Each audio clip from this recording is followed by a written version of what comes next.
미국의 중앙을 관통하는 이제 미시시피 강이 있습니다. 미시시피 강은 세계에서 세 번째로 긴 강이라고 합니다. 근데 그 강을 따라서 배로 여행을 하던 한 여행자가 선장님께 질문을 하는 겁니다. 선장님, 이 강이 어디에서부터 시작했는지 그 발원지를 아십니까? 모른다라고 대답하는 거예요. 그럼 이 강의 마지막 그 하구가 어디로 끝나는지 아십니까? 선장님은 이번에도 모른다라고 대답했습니다. 근데 거기서 끝나는 것이 아니라 덧붙여 이야기했습니다. 그러나 나는 어디가 깊고 어디가 얕은지 잘 알고 있습니다. 얕은 데로 가면 잘못 가다가는 배가 자초되게 됩니다. 그래서 저는 깊은 데를 따라서 항해를 하고 있습니다. 또 한 가지 나는 내가 출발한 항구와 가야 할 항구를 알고 있습니다. 그것을 알면 충분합니다. 우리는 알고 싶은 것이 참 많습니다. 신앙생활을 하면서도 알고 싶은 것이 많은데, 근데 그러다가 우리가 이미 알고 있고 또 내가 행하고 가야 할 길을 놓칠 수가 있다라는 거예요. 고난에 대해서도 그렇습니다. 왜 하필 이 고난이 나에게 찾아왔는지 우리는 알고 싶지만 알 수가 없어요. 그러나 이 고난을 어떻게 지나가야 하는지, 그리고 이 고난의 끝에 하나님께서 원하시는 우리의 삶의 모습이 무엇인지 우리는 알 수가 있습니다. 그것을 놓치지 않는 것이 삶의 지혜입니다. 오늘 베드로전서 말씀을 보면 사환들에게 권면을 합니다. 고난을 겪고 있는 대표적인 사회 계층이 이 사환들이었는데요. 어떤 기록에 보면 로마의 전체 인구의 3분의 1이 노예, 종, 사환이었다라고 기록을 합니다. 그러니까 얼마나 많은 숫자가 종과 노예 신분을 가지고 있었는가. 그리고 초대교회의 성도들 중에 많은 성도들이, 많은 비율이 이 사환이었다라고 합니다. 그런데 그 당시 사람들은 이렇게 이야기를 했습니다. 말하는 노새가 있고 말을 못하는 노새가 있다. 말하는 노새가 누구를 가리키겠습니까? 이 노예, 사환들을 가리키는 거죠. 그러니까 인간적인 대접을 받지 못하고 학대를 당하는 일들이 자주 일어났다라는 겁니다. 고난에는 크게 두 가지가 있어요. 첫 번째 종류의 고난은 마땅히 받아야 하는 고난이 있습니다. 20절에서도 이 죄를 지으면 매를 맞는다라는 표현이 있습니다. 우리가 죄를 짓게 되면은 그에 합당한 벌을 받게 돼요. 이것이 하나님께서 정해놓은 큰 틀입니다. 그런데 또 한 가지의 종류의 고난이 있습니다. 그 고난은 부당한 고난이다라고 말을 할 수가 있어요. 고난을 받을 만한 죄가 없는데 나는 고난을 받고 있다라고 느낄 때가 있는 거죠. 그래서 지금 매일 성경에서 욥기를 우리 매일 아침마다 묵상을 하는데요. 욥기서에 보면 욥기 1장에 욥을 뭐라고 표현하냐면 그는 하나님을 경외하는 의인이었다라고 이야기를 합니다. 의인이면 복을 받아야 되는데 그런데 욥에게 어떤 고난이 찾아오게 됩니까? 그가 가지고 있었던 경제적인 모든 재산들을 다 잃어버리게 됩니다. 그리고 그가 애지중지 길렀던 10명의 자녀들을 재앙으로 먼저 떠나보내게 되는 거예요. 그리고 육체적인 질병으로 밤마다 신음하고 고통 중에 있었습니다. 그리고 곁에 남아 있었던 아내까지도 자기를 저주하고 떠나가게 되는 거예요. 이번 고난 때문에도 힘들지만 더 힘든 건 뭐냐면 내가 이런 고난을 받을 만한 잘못을 한 적이 없는데 왜 이런 고난이 나에게 찾아오는가? 이것이 이해가 되지 않아서 너무나도 답답했습니다.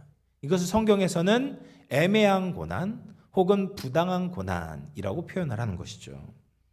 사환의 입장에서 보면 무엇이 부당한 고난일까요? 사환이 열심히 일을 하는 겁니다. 주인이 맡겨주신 일을 최선을 다했어요. 그런데 보너스를 받기는커녕 사환이 마땅히 받아야 될 그 월급도 제대로 받지 못할 때 부당하다라고 느끼겠죠. 그리고 열심히 일을 해가지고 자기에게 맡겨준 모든 일들을 감당했어요. 일을 다 처리했습니다. 그런데 다른 사람에게 일을 주는 것이 아니에요. 놀고 있는 사람에게 일을 주는 것이 아니라 또 나한테 일을, 또 다른 무거운 짐을 짊어지게 할 때 부당하다고 느낄 수 있을 것입니다. 내가 처리한 일을 다른 사람이 가로챘는데 주인이 오히려 그 사람을 칭찬해주고 그 사람을 승진시킬 때 또 부당하다라고 느낄 수도 있겠죠. 우리가 세상을 살다 보면 이런 일들을 종종 자주 겪게 됩니다. 요즘이야 뭐 사내 신문고도 있고 SNS도 있어서 우리가 바로잡을 수 있는 길이 있지만 그 당시의 종은 참을 수밖에 없었어요. 참는 것밖에는 방법이 없었습니다. 그런데 베드로 사도는 이 사환들에게 오늘 말씀을 보면 순종하라, 그리고 참으라라고 권면을 하고 있습니다. 여러분, 참아야만 하는, 참을 수밖에 없는 사람에게 참으라고 하는 것, 이것은 어떻게 보면 굉장히 잔인한 일입니다. 어떻게 보면 예수님의 사랑을 가지고 야, 너희들 도망칠 수 있으면 도망쳐라 라고 말하는 것이 그들을 더 위로하는 것 아니겠습니까? 근데 성경에서 보면, 오늘 말씀을 보면 참으라고 말씀하세요. 근데 그냥 참는 것이 아니라 하나님을 생각함으로 참으라 라고 말씀하시는 겁니다.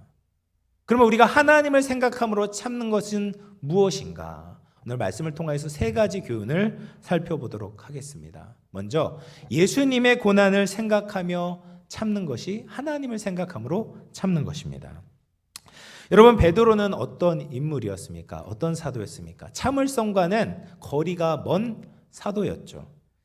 베드로가 예수님에 대해서 신앙 고백했을 때 예수님께서 그를 칭찬하셨어요. 그 예수님께서 이제 때가 되었다, 예수님의 십자가 고난에 대해서 예언하실 때 베드로가 어떻게 됐습니까? 예수님을 질책했습니다. 꾸짖었습니다. 자신의 생각과 다르면 예수님도 꾸짖을 수 있는 참을성이 없는 것이 이 베드로의 기질이었다라는 겁니다. 그리고 예수님께서 정말 예수님을 잡으려고 병사들이 몰려오고 있었던 거죠. 그때도 베드로가 참지 않았어요. 화가 났습니다. 내가 이루어되는 이 꿈이 무너지는 것처럼 생각이 되자 이 대제사장의 종의 귀를 칼을 들어서 잘라버리게 됩니다. 참을성이 없었다는 거죠. 그런데 예수님께서 붙잡히실 때 예수님의 모습을 보면 예수님은 그 부당한 고난을 참아내셨습니다. 그들에게 대항하지 않았어요. 예수님은 놀라운 능력을 가지신 분이죠. 그 병사들을 쉽게 빠져나갈 수 있는 분이었습니다. 그런데 그들에게 대항하지 않고 참고 잡혀가시는 겁니다. 그리고 예수님께서 대제사장의 뜰에서 신문을 받으러 들어가셨어요. 예수님이 수치를 받으셨을 때 한 여종이 다가와서 베드로에게 질문하는 겁니다. 너도 저자와 같이 있었던 동료가 아니냐?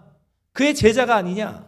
그렇게 질문을 하자 베드로가 예수님을 부인하며 저주하며 떠나가는 거죠. 예수님이 고난받으실 때 함께하지 못했습니다. 근데 베드로는 나중에 깨닫게 되었습니다. 예수님께서 당하셨던 그 부당한 고난이 바로 자신의 죄 때문이었다는 것을 알게 되는 것입니다. 하나님을 생각함으로 참는 것은 예수님이 바로 나 때문에 그 고난을 당하셨음을 기억하는 것입니다. 우리가 고통을 당할 때 누군가 내 곁에 있으면 참을 수 있는 힘을 얻게 됩니다. 내가 받고 있는 이 고난의 크기와 내가 받고 있는 이 어려움을 충분히 공감해주는 누군가가 있다면 위로가 되는 것입니다. 근데 우리 예수님께서는 부당한 고난 중에 있는 우리를 너무나도 잘 알고 계시는 겁니다. 우리가 아무리 부당한 고난, 애매한 고난을 당한다고 해도 우리에게는 흠결이 있습니다. 내가 아무런 잘못이 없다, 내가 다른 사람보다 괜찮게 살아왔다라고 자부해도 우리는 부족한 자들이에요. 그러나 우리 예수님은 다르셨습니다. 예수님은 죄를 범한 적이 없었어요. 그 흔한 거짓말도 한 적이 없으셨습니다. 율법의 모든 요구를 완벽하게 이루어내셨습니다. 그런데 그 예수님께서 고난을 받으셨습니다. 왜요? 나를 살리기 위해서, 나를 낫게 하기 위해서, 나를 찾게 하기 위해서 그 험한 십자가를 지셨던 것이죠. 우리가 그 고난의 예수님을 바라보면 위로가 되는 거예요. 그 나를 위해서 고난당하신 주님을 바라볼 때 황송한 마음이 생기게 됩니다. 나의 모든 아픔과 슬픔을 공감하시는 예수님 때문에 참게 되는 겁니다. 사랑하는 성도 여러분, 예수님을 바라보시고 고난을 참아낼 수 있기를 바랍니다. 우리 주님은 모든 것을 다 아십니다. 우리의 고난을 이해하시는 분입니다. 그리고 우리를 떠나지 않으십니다. 고난 중에도 우리를 아시는 예수님 때문에 참아낼 수 있는 그런 은혜가 있기를 주님의 이름으로 축원을 드리겠습니다. 두 번째로, 하나님을 생각하며 참는다라는 것은 하나님의 갚아주심을 믿으며 살아가는 것을 의미합니다. 그래서 베드로전서 2장 23절 말씀을 보면 하반절에 오직 공의로 심판하시는 이에게 부탁하시며, 예수님도 십자가에 달리실 때 공의로 심판하시는 하나님께 모든 것을 맡기셨다라는 거예요. 우리가 답답한 이유는 무엇입니까? 이 땅에서 이 의가 완벽하게 이루어지지 않기 때문입니다. 선을 행하는 사람들은 마땅한 상을 받아야 되고, 잘못을 저지른 사람은 마땅한 처벌을 받아야 되는데 그것이 완벽하게 이루어지지 않기 때문에 우리 인생이 참 답답하다.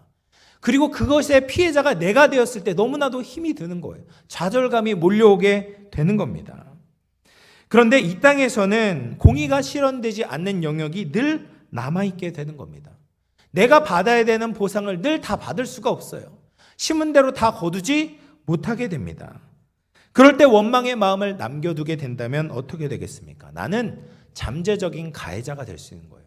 또 나를 통해서 다른 피해자를 양산할 수도 있는 겁니다.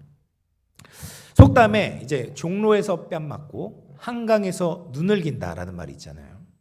이쪽에서 억울한 일을 당했는데 그것이 충분히 해결이 되지 않으면, 내 안에서 해결이 되지 않으면 다른 곳으로 삐져나오게 된다라는 말입니다.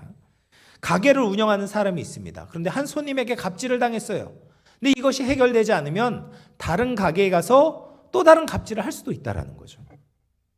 회사에서 억울한 일을 당했는데 가정에 돌아와서 자녀들에게 험한 말을 할 수가 있는 것입니다. 부모에게 부당하게 가정폭력을 당했던 아이들이 약한 친구에게 학교폭력을 행사할 수도 있다라는 거죠. 그래서 우리가 이 고난의 균형을 스스로 맞추려고 하다 보면 억울한 마음을 풀지 못해서 또 다른 피해자를 만들 수 있는 겁니다.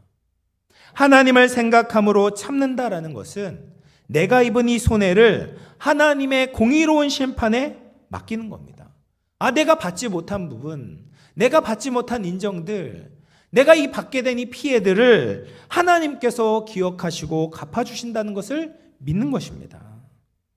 로마서 12장 19절 말씀 보면, 내 사랑하는 자들아 너희가 친히 원수를 갚지 말고 하나님의 진노하심에 맡기라. 기록되었으되 원수 갚는 것이 내게 있으니 내가 갚으리라고 주께서 말씀하시니라. 아멘. 이것은 내가 싫어하는 사람들을 지옥불에 떨어져라라고 저주하는 말씀이 아니죠. 내가 헤아릴 수 없는 하나님의 공의를 믿고 나는 이제 재판장의 자리에서, 심판자리의 자리에서 내려와야 된다. 그 말씀을 하고 계시는 겁니다. 사랑하는 성도 여러분, 내 힘으로 우리의 고난을 일일이 갚으려고 하지 마십시오. 공의로운 하나님께 맡겨야 됩니다. 그럴 때 우리가 살게 되는 겁니다. 참을 수 있는 겁니다. 억울한 마음에서 벗어나 자유를 얻게 됩니다. 이 믿음으로 고난을 지혜롭게 다룰 수 있는 우리 모든 성도님들 되시기를 주의 이름으로 축원을 드리겠습니다. 세 번째로, 하나님을 생각함으로 참는다는 것은 무슨 의미냐면, 고난이 와도 죄를 짓는 것이 아니라 선을 행한다라는 의미입니다. 오늘 말씀 18절 말씀을 보면 이 까다로운 자들에게도 그렇게 하라라고 말해요. 까다로운 자들. 근데 이 원어 성경을 보면 비뚤어진 자들, 비뚤어진 주인을 의미합니다. 우리 주위에 보면 꼭 이렇게 비뚤어진 사람들이 있어요. 비뚤어진 상사가 있고 비뚤어진 부하들도 있고. 근데 이 비뚤어진 사람들을 만나게 되면 어떻습니까? 나도 비뚤어지고 싶은 거예요. 비뚤어질 테다 막 이러면서 비뚤어지고 싶은 겁니다. 그런데 그렇게 하지 말고 그 비뚤어진 사람들에게도 선을 행하라는 거예요. 그들에 대한 원망과 그들에 대한 그 피해의식을 생각하지 말고 좀 이제 그들에게도 선을 행하라. 미움과 원한을 거두라 라고 말씀하고 있는 겁니다. 고난에는 우리의 마음을 지배하는 힘이 있습니다. 그래서 고난을 받게 되면요, 사람들이 고난에 몰두하게 됩니다. 고난을 겪는 상황만을 생각하다 보면 기쁨이 사라지게 되고 희망이 없게 되고 그리고 하나님과 멀어지게 됩니다. 이 고난을 받게 되면 선을 행하고자 하는 그런 의지가 꺾이게 되는 것이죠. 그러면 어떤 분들은 이렇게 생각할 것입니다. 이 고난을 준 사람들에게 선을 행하라는 거 너무 심한 것 아니냐. 그래도 좀 뒤에서 욕도 하고 흉도 보고 저주도 좀 퍼붓고 그러면서 스트레스를 푸는 것이 더 좋은 것 아니냐. 그렇게 생각할 수 있을 것입니다. 그런데 하나님은 우리를 위해서 그 고난을 끼친 사람들에게 선을 행하라, 죄를 범하지 말라라고 말씀을 하시는 겁니다. 여러분, 우리가 고난의 원인이 무엇인가를 다 따질 수 없어요. 그런데 그 고난을 올라가 보다 보면은 결국 그 고난의 가장 중요한 원인은 바로 인간의 죄입니다. 죄 때문에 모든 것이 다 부패해지고 모든 피조물들이 악한 영향을 받았기 때문에 우리에게 고난이 찾아오게 되는 것입니다. 그래서 예수님도 자신을 때렸던 자들을 향해서 저주하지 않으셨습니다. 오히려 그들을 위해서 기도하시는 거예요. 하나님, 저들의 죄를 사하여 주십시오. 저들이 향하는 것을 저들이 알지 못합니다 라고 오히려 기도하며 저들을 용서하셨어요. 저들의 잘못이 없어서가 아닙니다. 예수님의 타겟이 있었어요. 그것은 바로 죄였기 때문에 죄인들을 위해서는 기도하되 이 죄에 대해서는 맞서 싸우셨다라는 겁니다. 그래서 예수님께서 십자가상에서 죄를 해결하셨죠. 여전히 우리에게 고난이 남아있지만 이 고난을 통해서 우리가 죄를 저지르지 않고 주님을 바라볼 수 있도록 우리 영혼을 자유케 해주셨습니다. 고난을 통해서도 오히려 주님께 더 가까이 나아갈 수 있게 하신 것입니다. 그래서 폴 트림 목사님께서는 이렇게 고난이라는 책에서 이렇게 말씀하셨어요. 우리의 삶에 존재하는 가장 큰 불행은 우리가 겪는 고난이 아니라 우리 안에 있는 죄다라는 거예요. 그러니까 우리가 불행해지는 이유는 무엇입니까? 이 고난 때문이 아니라 고난 앞에 서서 우리의 안에 있는 이 죄 때문에 우리가 더 괴로워지고 불행해진다라는 겁니다. 그래서 하나님께서는 고난이 우리 앞에 있어도 죄를 저지르는 것이 아니라 선을 행하라 라고 말씀하고 계시는 겁니다. 그럼 우리가 선을 행하기 위해서는 어떻게 해야 되겠습니까? 베드로전서 2장 25절 말씀 보면 너희가 전에는 양과 같이 길을 잃었더니 이제는 너희 영혼의 목자와 감독 되신 이에게 돌아왔느니라. 우리 영혼의 목자, 우리 영혼의 감족자 되시고 우리를 보호해 주시고 인도해 주시는 주님 안에 거하는 겁니다. 주님을 생각하면서 선을 행하는 겁니다. 그 원수 같은 사람에 대한 적대감과 원망을 거두는 겁니다. 이 땅의 주인이 아니라 더 크신 주인께 복종하는 겁니다. 그럴 때 우리의 영혼이 길을 잃지 않고 아름다운 삶을 살게 되는 것입니다. 베드로전서 2장 19절 말씀을 보면 부당하게 고난을 받아도 하나님을 생각함으로 슬픔을 참으면 이는 아름답다라고 말씀하세요. 우리가 아름답기 위해서는 선을 행해야 돼요. 하나님을 생각함으로 고난을 참아내야 된다. 근데 이 아름답다라는 말이 헬라어로 보면 카리스, 은혜라는 말입니다. 여러분, 우리가 예수님의 삶의 방식을 따라 부당한 고난을 참아내는 것이 은혜다라는 거예요. 세상은 절대로 따라할 수 없습니다. 오직 그리스도인들만 그 어려운 길을 갈 수 있는 것이죠. 주님을 생각하며 고난을 참는 것은 절대로 헛된 일이 아닙니다. 그 고난을 참음으로 말미암아 예수 그리스도의 그 놀라우신 은혜, 그 생명력 있는 은혜를 이 땅에 펼쳐 보여주는 사람이 되는 것이죠.